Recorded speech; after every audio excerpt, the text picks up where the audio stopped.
Espero que ya tengan su bebida favorita y su antojo favorito. Soy Silvana Gómez y les doy la bienvenida a esto que se llama Las Onces, un podcast de relatores.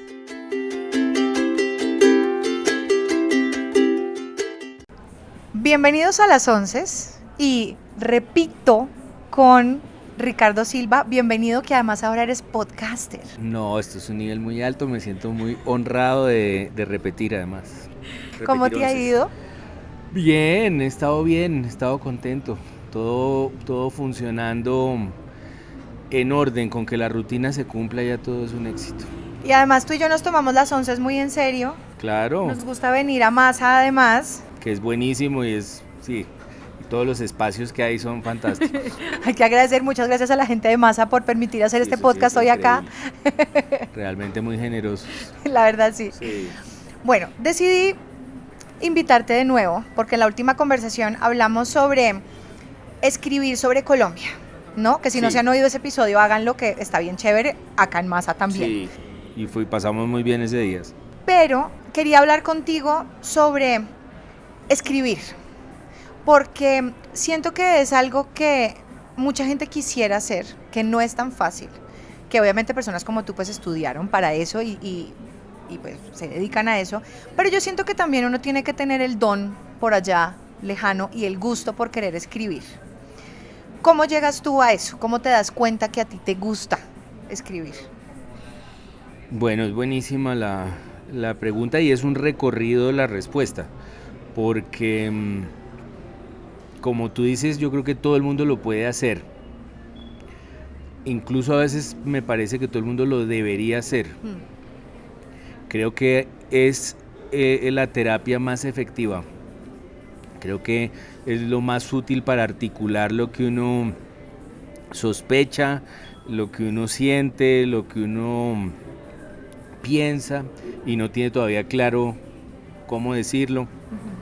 Creo que no solo se puede, sino se debe escribir. Pero para ya convertirlo en un oficio y después en una carrera, pues yo creo que uno sí tiene que tener golpes de suerte.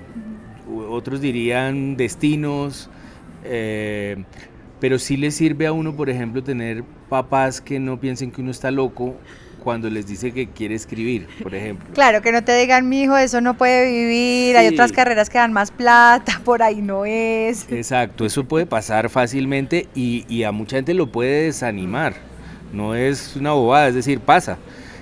Luego sirve que uno tenga, por ejemplo, profesores o lectores que se tomen lo que uno hace en serio. Eso me pasó a mí y fue muy extraño. Que un profesor leyera las cosas que yo hacía con cuidado, como si fueran obras de alguien que se dedica a eso. Bueno, de pronto el tipo dijo, acá hay potencial. Acá hay potencial, Claro. Pero entonces si alguien piensa que hay potencial y se lo toma a pecho y le muestra a uno lo que está haciendo bien y por qué lo que está haciendo tiene algo particular y algo que puede interesarles a los demás, es muy útil y es otro golpe de suerte. Claro. Luego yo tuve un tercer golpe de suerte cuando no sabía muy bien a qué dedicarme. Tenía claro que quería hacer algo artístico. Esto podía ser desde tocar piano hasta pintar. Y durante la carrera de literatura escribí unos cuentos. Esos cuentos los reuní al final y mi papá, sin contarme, se los entregó a una profesora de su universidad, de la universidad en la que él trabajaba, no era que él tuviera una universidad, porque suena extraño, y esta profesora tenía una hija que estaba leyendo para una editorial que quería hacer una nueva colección de autores. Ese es el verdadero golpe de suerte. Es un golpe de suerte enorme porque lo siguiente fue que me llamaron a decirme que sí les interesaba. Pero ¿y cómo te sentiste que tu papá hubiera agarrado eso? Porque hay personas que son muy celosas con sus textos, de pronto les gusta escribir, pero sienten como esa ansiedad de ¿será que sí es suficiente? ¿Será que sí va a servir? O tú dijiste, no, pues mi papá sabe, no importa, o sentiste un poquito de invasión. No, es buenísima la pregunta porque nunca lo había pensado y yo creo que nunca me sentí ni invadido ni agredido y entonces lo que estaba pensando es que quizás estaba entrenado. para eso, Ok. de pronto por el colegio, por ese profesor, por Ok. esos papás que les parecía lógico que yo pues tuviera la suficiente rareza para querer hacer eso. Y entonces cuando toda esta cadena sucedió, me pareció que era lógica. No dejé de agradecer el golpe de suerte, pero sí me pareció que era un camino que tenía sentido. Claro. Entonces, creo que esos golpes son importantes porque básicamente derrotan una voz que uno tiene por dentro que le está diciendo todo el tiempo que qué se cree para escribir. Claro, que esa es la misma voz que le puede decir a uno, ¿por qué me está cogiendo mis cosas? No soy capaz de mostrarlo. Que Claro. yo siento que hay muchas personas que pueden exactamente tener la como misma ese voz. lío. Digamos, me incluyo, a mi chiquita me encantaba escribir. Escribía un montón. De hecho, tengo una libretica que nunca he botado, la tengo ahí. Y yo escribía, yo no sé si son poemas, yo no sé, yo escribía vainas, escribía. Y las leo y digo, pues para ser un adolescente gracia, está sí. bien. Y en la universidad me puse, escribía cuentos y me gustaba y un día paré. Hoy en día me da pánico. Me da pánico. Y es esa voz que apenas uno osa tomarse en serio escribir, es decir, hacer un cuento o hacer un poema, esa voz le empieza a decir, mire las librerías llenas de Borges y de Cervantes y de Shakespeare y de Joyce y usted creyéndose que la gente puede interesarse en algo que usted haga. Pero también entra como la frustración de que ahora cualquier persona saca un libro. Ahorita hablamos de eso particularmente, pero sí es un poco frustrante, no solo el tema de que existan los escritores fantasmas, que es un tema muy interesante, Sí. sobre todo para personas que no son escritoras y quieren sacar libros, sino que es que hay gente que se cree escritora y les publican los libros. ¿Por qué pasa Sí. eso? No, eso es Hay vainas que uno lee y uno dice, pero, ¿por qué? yo oscilo entre arrebatos de anciano venerable que piensa que todo está, que los estándares han ido bajando y que ya a nadie le importa si algo está bien hecho o mal hecho, y también oscilo, también voy al otro lado y pienso que es un poco mejor esta época en la que escribir no es una cosa de élites, ni es una cosa de unos elegidos, y no hay unos jefes de la cultura que dicen que es bueno y que es malo, Pero y hay más voces que pueden aparecer. eso es verdad y me parece que esa democratización está espectacular, pero eso no significa que haya gente que escriba mal y le publique los libros. Ya lo estoy poniendo es como en la Sí, forma. sí, Porque es hay gente cierto. muy talentosa que de pronto antes literalmente no tenía la opción de acceder a un curso, de que alguien le leyera porque Sí. no hacía parte de esta élite pues Sí. de literatos. Sí, Pero es ese momento en el que uno está leyendo, y no lo digo solo en literatura, novelas, sino, no sé, yo hoy en día los libros que consumo son de niños. sí, que son No. buenos usualmente.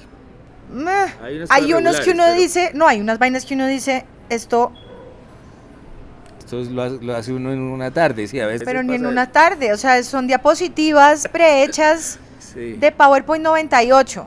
cierto. O sea, es como el cocodrilo va en la PowerPoint. patineta Sí, es un y PowerPoint. su amigo está feliz.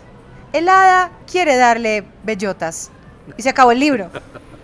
Sí, hay ¿No me vas a muchos dar un así. desenlace, algo? Sí, yo también, como No. también tengo niños, pues he pasado por esos libros y uno se lo cuestiona. Yo, cuando entré a la universidad, hubo un choque muy grande y era la gente que insistía en que estudiar literatura era un triunfo porque no servía para nada.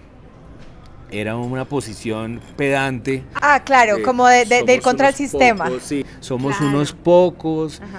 unos pocos elegidos que tenemos este don y escribimos para nosotros mismos porque la gente Y nunca por va a eso se entender. ganan el título de mamertos. Bueno, por eso se ganan el título de hartos en la vida, pero por eso también mucha gente siente que escribir no es lo suyo, Claro. que leer no es lo suyo, que las librerías son para unos expertos y crean una cantidad de lectores posibles atemorizados por los libros y porque creen que eso es una cosa para gente especial. Claro, porque ahí la cultura entra a ser un poco pedante, como que yo sé y tú no, claro. Entonces yo soy mejor que tú porque yo leo más. Y más para volver a Colombia, en un país con tantas desigualdades en las que inevitablemente ha habido gente que ha usado incluso la cultura para ponerse por encima de los demás, para decirle incluso usted no sabe escribir, usted no sabe redactar, usted no sabe poner tildes, usted es un imbécil, yo sé de Cervantes, yo sé de no sé qué, no sé qué, no sé qué, no sé qué, un acumulado que sirve para derrotar a los demás y que no tiene absolutamente nada que ver con los libros y con la lectura y con la escritura. Mira que me acabo de acordar de un post que vi en Instagram de una chica que se llama Emma Chamberlain, no sé si sabes quién es. Es una influencer instagramer muy famosa de moda y tiene un podcast en Spotify y en este momento se volvió como un ícono para los Gen Zs, para la generación Z. Y vi que dijo, yo no necesito leerme más de 4 libros para sentirme que sé, que me parece que es como que va en contra de todo, porque pues obviamente uno le dice, uno tiene que leer, instrúyase, ¿no? Para que sea alguien en la vida. Pero yo creo que ese instrúyase sí puede ir cambiando en la medida de que está bien leer los libros, y la entiendo un poco a ella el tema de, yo no tengo por qué estar leyendo novelas, sobre todo, porque ahí entra como esta vaina creída de cuántos libros te lees al mes. Sí. Para saber, seguramente ya la información le llega de otra manera. Absolutamente. Yo ni siquiera creo que haya que leer, es decir, yo creo que uno tiene que leer si le sirve, si es su lengua, si es la lengua en la que funciona, si es la cultura que le sirve, si es la terapia que mejor se le acomoda, digamos. Pero también creo que si uno lee, uno sí puede leer bien unos pocos libros, con amor unos pocos libros, y eso le entrega al mundo, porque la aspiración, por ejemplo, de cada novela es retratar el mundo.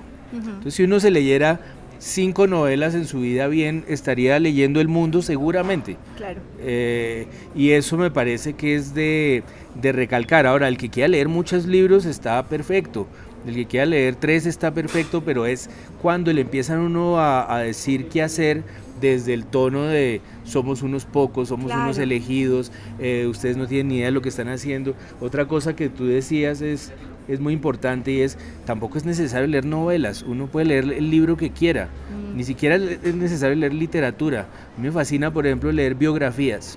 Sí, esas son buenas. A mí me fascina porque me imagino desde el biógrafo dedicándole 10 años de su vida a investigar a otro, hasta el biografiado que usualmente le está contándonos la historia de que la vida sí es posible, que uno puede llegar de niño a viejo, claro, con espíritu. Y tiene los chismes, tiene la cosa, o sea, como que está lleno de coso. Un relato, al tiempo es una novela, al tiempo le cuenta el mundo a uno. Entonces, hay que leer lo que uno le dé la gana, si es que leer es lo de uno. Pero yo, como cualquier aficionado a la televisión y al cine, allí también hay una información muy importante. También hay un entrenamiento en la compasión y en lo que ya es un cliché, que es el ponerse en el lugar de los demás. Eso es un entrenamiento muy claro en el cine y en la televisión.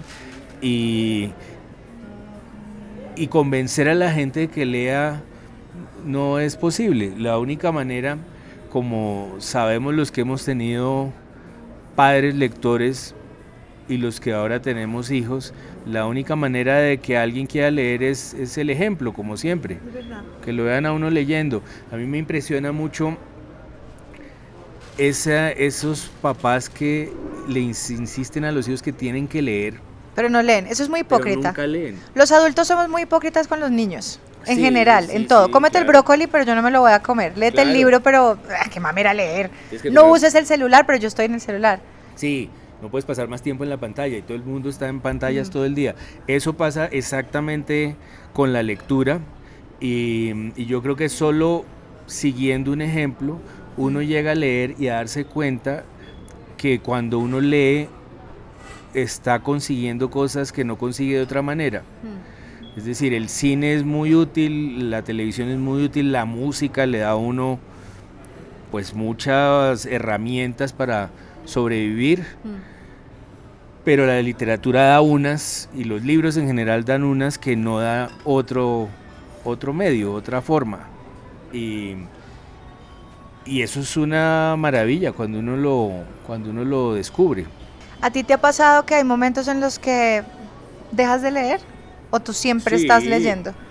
Pues yo siempre tengo algún libro que estoy leyendo, pero puedo ir a una velocidad es decir, puedo ir a un paso de tortuga muy claro. Se me pueden pasar 3 días sin leer lo que estoy leyendo.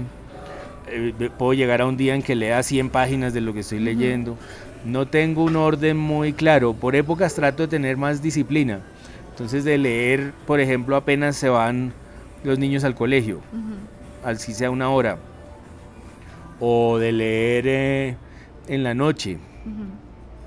Pero en general es difícil tener ese espacio en la rutina. Pero creo que basta con tener un libro siempre ahí. Cerca, sí. Yo creo que tenerlo. Yo creo que ahí uno va avanzando. Y a veces pues los libros le exigen a uno que tenga más atención, a veces no, a veces son más episódicos. Hace poco me leí el de Tarantino sobre el cine de los 70 y el cine de su infancia, y era un libro que uno podía ir leyendo por capítulos, porque se dedicaba a películas, entonces era menos exigente. Pero si uno se mete en una novela de 800 páginas, probablemente le toca estar ahí con más disciplina, con más... Claro, atención. Y si no es como las series que le toca a uno parar de volverse un poquito, de ver el recap y volver, sí. Exacto. Sí, exacto. Es verdad. Una novela, pues, si uno se le van 2 semanas, después se le olvida cómo se llamaban todos. Es verdad, a uno le toca ahí como devolverse. Volvamos al tema de escribir y de la creación de la escritura, porque creo que sí es, o sea, hay un don ahí para uno poder sentarse y crear, que creo que también es el tema artístico en general, que tú decías, de o crear música o crear cine, y yo creo que la gente que hace eso, si nos dedicamos a esto, tenemos algún corto que nos está llevando a hacer esto. Totalmente. ¿Cómo es ese proceso tuyo de escoger los temas? La vez pasada pues hablamos del tema investigativo, pero ¿cómo decides, digamos, sacaste una nueva novela, como una secuela de otra, que me parece súper interesante además, porque eso no lo hacen todos los escritores? No, es particular, sí. ¿Cómo es ese momento de sentarse y decir, bueno, vamos a hacer otro libro? Eres como los músicos que la editorial te dice, bueno, Ricardo, tenemos un contrato, hay que hacer otro libro, o te dan la libertad. No, yo tengo la libertad. Pensaba que, bueno, volviendo atrás, uno tiene esa voz que le está diciendo con qué cara usted se atreve a hacer el oficio que han hecho tantos escritores brillantes. Uno lo supera en el momento en que se da cuenta que su labor no es juzgarse a sí mismo, ni leerse a sí mismo, sino entregar a la gente esa tarea. Sí. Esa es la manera de superar ese bloqueo y ese ruidito que todo el tiempo le está diciendo a uno, no lo haga, por el amor de Dios, no lo haga. Es ese momento en que uno dice, bueno, lo hago, y si es malo me lo dirán. Claro. Lo dejo en manos de otros, y esos otros, confío en esos otros para que hagan de esto que hice lo mejor posible, para que los lectores lo vuelvan brillante, por ejemplo, o otros lectores lo vuelvan flojo. Ok. Es que una novela es tan buena como su lector. Chévere. El escritor hace lo que mejor puede, pero sin un lector que lo ponga en escena, no hay nada que hacer. Pero ¿a ti te parece que con los libros puede pasar que como con las películas? También hace poquito estaba leyendo sobre eso, que hay muchas películas que en temas de taquilla no fueron tan buenas, pero que tienen muy buenos reviews porque la gente que fue a verla, o sea, en menos cifras dijeron, es que es espectacular.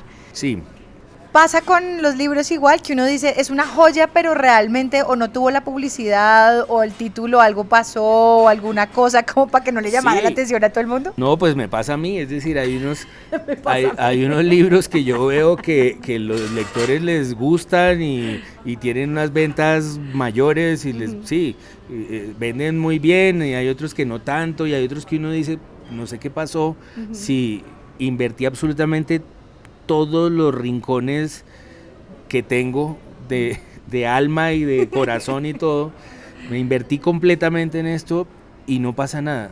Sí. Y usualmente esos libros no tienen la culpa. Okay. Puede que sí, puede que no sean tan buenos, pero usualmente lo que pasa es que no están sintonizados con lo que la gente está necesitando. Y entonces hay gente que sí siente que le está hablando ese libro, pero es menos gente y sin embargo esa gente mantiene vivos esos libros. Claro. Y pasa entonces que años después hay gente que considera que ese es el mejor libro que uno ha hecho. Uh-huh. Bueno, esto en el cine sí que es evidente. Uh-huh. Hay unas películas, por ejemplo, de gente tan exigente a veces como Scorsese, que hace esa película que se llama Silence. Uh-huh. Que a mí me fascinó porque estoy absolutamente sintonizado con lo que haga él. Tiene unas investigaciones sobre el alma y sobre Dios y sobre creer en un mundo tan violento. ¿Cómo hace para creer a alguien en un mundo tan violento? Uh-huh. Es uno de los temas de él. Y esa película de Silence pues tiene 3 horas y media. En cine duró 1 semana. Y hoy la vi en un ranking de esos que hacen las mejores de todo el cine. Es la número 4 entre las 30 y pico. Claro, porque ahí entra el tema de la cinematografía, del libreto, de lo que dice, de los actores, claro. Pero el público no se va a mamar 3 horas y media en un cine. De hace 6, 7 años, yo creo que no estaba sintonizado con los líos espirituales. Puede que más adelante sea lo más importante de la cultura, otra vez, el espíritu y la pregunta por cómo contener la violencia. Y ahí esa película estoy seguro que va a seguir teniendo gente. No tiene lo mismo que, no sé, las películas con DiCaprio de Scorsese, pues claro, la gente está sintonizada con ese actor, con esa velocidad, con un montón de cosas más. Hablemos de los escritores fantasma, que ahorita yo puse como el tema por encima. Son personas que se dedican a escribir literalmente los libros de alguien más. Sí. Esto también existe en la música, hay músicos fantasmas, entonces tocan las baterías porque de pronto el baterista ese día no lo estaba dando todo, o quieren que suene de una manera muy específica. Eso no es pecado, no está mal. No. ¿Por qué crees que una persona puede dedicarse a hacer eso? ¿No ha encontrado su voz? O dice, no, a mí me gusta darle voz a otras personas y usar mi talento para eso. O básicamente, que también es muy, muy aceptable, y es, da más billete y me gusta más y no tengo que pensar en crear personajes. ¿Cómo ves esa figura del escritor fantasma? Yo tengo un lado de artista obsesivo y convencido que podría pensar que eso es una perversión, que alguien no escriba su libro, y podría incluso como indignarme a ratos. Y enervarme que todo se reduzca a las listas de ventas, al éxito, a buscar una figura famosa que saque un libro sin tener ni idea de cómo hacerlo y se lo escriba a otra persona. Eso podría enervarme. Pero con el paso del tiempo, también tengo un lado muy fuerte al que le parece muy honroso ganarse la vida. Claro. De cualquier manera legal. Y me parece que hay escritores fantasma que claramente son brillantes y lo hacen por eso, porque necesitan ganarse la vida, y es un trabajo que no es de ninguna manera, no es fácil y tampoco es indigno de ninguna manera. Es un trabajo muy serio, muy digno. Conozco varios que lo hacen muy bien Usualmente las biografías de Sí, de los los famosos. famosos pues tienen un escritor fantasma. Que bendito sea Jesús, porque Pues, hay veces que se van y claro. ahí van. Son esos libros que uno dice, solo porque es famoso se va. Uf. No, y entonces hay unas cosas brillantes, incluso cosas como el libro de Virginia Vallejo, que no, si no estoy mal se llamaba o Amando a Pablo, odiando a Escobar. Sí. Que de ahí sacaron serie y sacaron un montón de cosas. Claro, uno dice, Mm. hay cosas que parecen escritas por ella, pero claramente tiene una estructura como de película, arranca por la mitad, arranca llegando por primera vez a la finca, a la hacienda Nápoles, Claro. y uno dice, esto se le ocurrió a alguien que sabe narrar. Claro. Empezar por la mitad es algo que hace alguien que sabe narrar, Sí. no cualquiera. Y eso sí es muy de agradecer, yo supongo, no la he leído, pero la biografía del príncipe Harry, que siento que ya me la leí en todo caso, aunque no la he leído. Yo me la quería leer, pero Pues ya ya después contaron me todo. pareció un bodrio. Contaron todo, sí, y él a mí me da como enerve a ratos. Entonces me parece que es el mismo tipo que hizo la biografía de Agassi. Bueno, te iba a decir de la de Agassi. Agassi, cuando terminó ese libro, le dijo a ese escritor, le dijo, venga, yo lo quiero poner a usted pues en los pues de autor del libro, porque además es un gran libro y todo el mundo está diciendo. Dice que es fantástico, Y el tipo sí. dijo, no, ¿para qué? Y el Agassi le dijo, pues ¿cómo así? Pues porque usted merece el crédito. Yo le Claro. conté mi historia, pero usted la escribió. Y el tipo dijo, no, yo sé cuál es mi trabajo e igual la gente va a saber que yo lo escribí, pero todo bien, mi nombre no tiene por qué estar ahí. Eso es Bueno. fantástico porque es alguien que se dedica a un trabajo, que lo tiene claro, que lo sabe hacer, que nos ayuda a que esos libros sean mejores. No le veo el lado oscuro a eso, pero sí me parece bueno que queden los créditos que esa persona fue la que articuló Claro. esa voz, la que le dio forma y le dio drama a eso. Es que de verdad pensar en arrancar por la mitad, ahí hay una mirada que es de narradores. Esta persona va a quedar mejor presentada si llega fascinada a la hacienda Nápoles y lanza frases. Ese libro es bien interesante, el de Virginia Vallejo, porque pasa de citar haikus a hablar de Oscar de la Renta.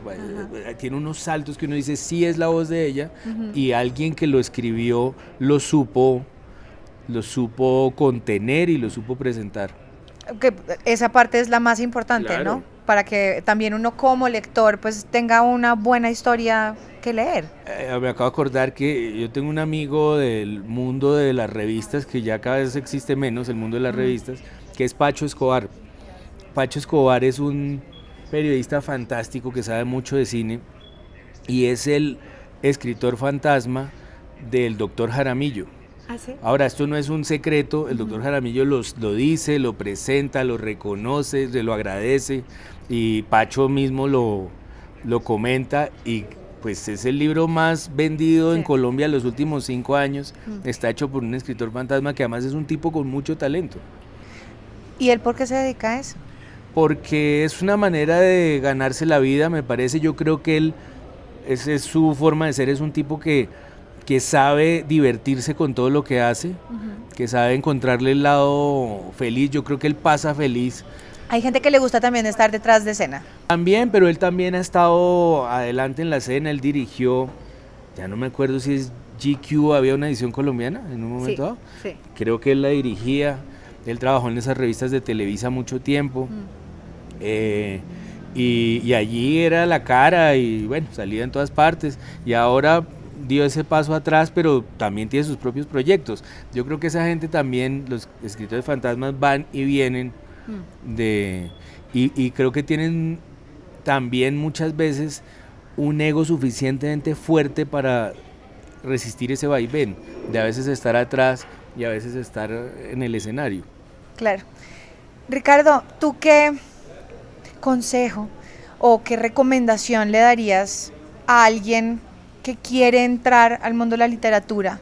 No voy a decirlo joven, porque yo siento que lo que tú decías, es importante escribir en la vida, Sí. no tener un diario, tener una agenda, escribir es importante. Pero que alguien diga, no, es que yo siento que me puedo escribir un cuento, de pronto no para que alguien me lo publique, sino porque quise hacerlo, porque sentí la necesidad de escribir mis memorias, yo qué voy a saber. Sí, totalmente. ¿tú qué recomendación le darías a alguien para que arrancara a escribir? Porque si se llama el síndrome de la página blanca, ¿cómo se llama eso? Debe existir, sin duda. Sí. Sí, este momento en el que uno se sienta, y eso pasa no solo con un libro o algo, sino que le dicen a uno, escriba un ensayo, y uno se queda siempre del computador. Paralizado, sí. ¿Y cómo arranco? A mí me cuesta mucho arrancar, claro, digamos. Es lo más difícil, arrancar. ¿Cómo puede uno como ir deshilando la vuelta? Es el primer paso, me parece, callar esa voz que lo tortura a uno y lo sabotea. Eso es lo más importante, porque realmente el único consejo luego de ese que uno puede darle a alguien es que no solo escriba, sino que lo termine. Es claro. Un consejo tan tonto como ese, es lo único que uno puede decir, es, bueno, usted quiere escribir, entonces siéntase a escribir. Ajá. No hay nada más que hacer. ¿Cómo supera ese vacío, esa página en blanco y todo eso? Bueno, hay que, a mi caso que, por ejemplo, tengo que entregar una columna semanal, pues es muy dramático y se me destraba la columna cuando encuentro una primera frase. Okay. ¿Qué es una primera frase? Es el capítulo de Virginia Vallejo que empieza por la mitad. Usualmente la primera frase empieza lo que uno escribe por la mitad. Okay. Es decir, sirve al propósito de escribir, uno saber qué es lo que quiere escribir, para dónde va. Si uno ya sabe lo que quiere decir, pues hay que empezar por decirlo, no llegar a decirlo. Claro. Es decir, que la primera frase sea el resumen de todo lo que uno quiere decir. Y esa idea, una primera frase que es un resumen, casi un segundo título, creo que le puede a uno ayudar a destrabarse casi todas las veces. Una primera frase que sea un segundo título, que sea un resumen de lo que uno quiere decir, creo que allí uno ya empieza a tejer y a tejer y a tejer. Ahora, lo otro que uno tiene que hacer es escribir y escribir y escribir y solo voltear a mirar al final. Ok, no estar revisando y revisando y revisando y revisando. No, por ejemplo, cuando uno escribe una novela, si lleva 20 páginas y la relee, se bloquea. Ah, uy, a mí me pasa eso. Eso puede pasar, o incluso claro. Un cuento, que uno lleva 5 páginas y dice, voy a ver cómo voy. Pues uno va mal, usualmente uno está haciéndolo mal y ha cometido errores y no está emocionante y hay una cantidad de cosas que uno le está pidiendo a lo que ha hecho que no se lo está devolviendo. Claro, no editar en la marcha, eso hágale. Es parte de acordarse de que uno no es el lector de lo que está escribiendo, que va a haber alguien que lo va a recibir y que uno está trabajando para alguien. Entonces lo que hay que hacer es terminarlo y si quedó malo, al menos hay algo malo que existe. Por lo menos hizo el ejercicio. Por lo menos lo terminó y lo puede corregir y lo puede salvar y puede mejorar la primera frase otra vez, así la primera frase le haya salido para destrabarlo todo. Entonces los consejos son básicamente eso, callar esa voz, tener claro qué quiere uno decir, sentarse a escribir hasta que uno termine y después corregir. Ricardo, muchísimas gracias por venir aquí a las 11 a charlar. Y antes de irnos, ¿cómo te va tu vida podcaster? Mi vida de podcaster es una gran vida. Es muy fácil, es ir a hablar un rato con Alejandro Gaviria y lo que ha sido una fortuna es que siempre tenemos tema y pasamos bien y creo que eso es todo el mérito que hay allí. Muchísimas gracias, Ricardo. ¿A ti?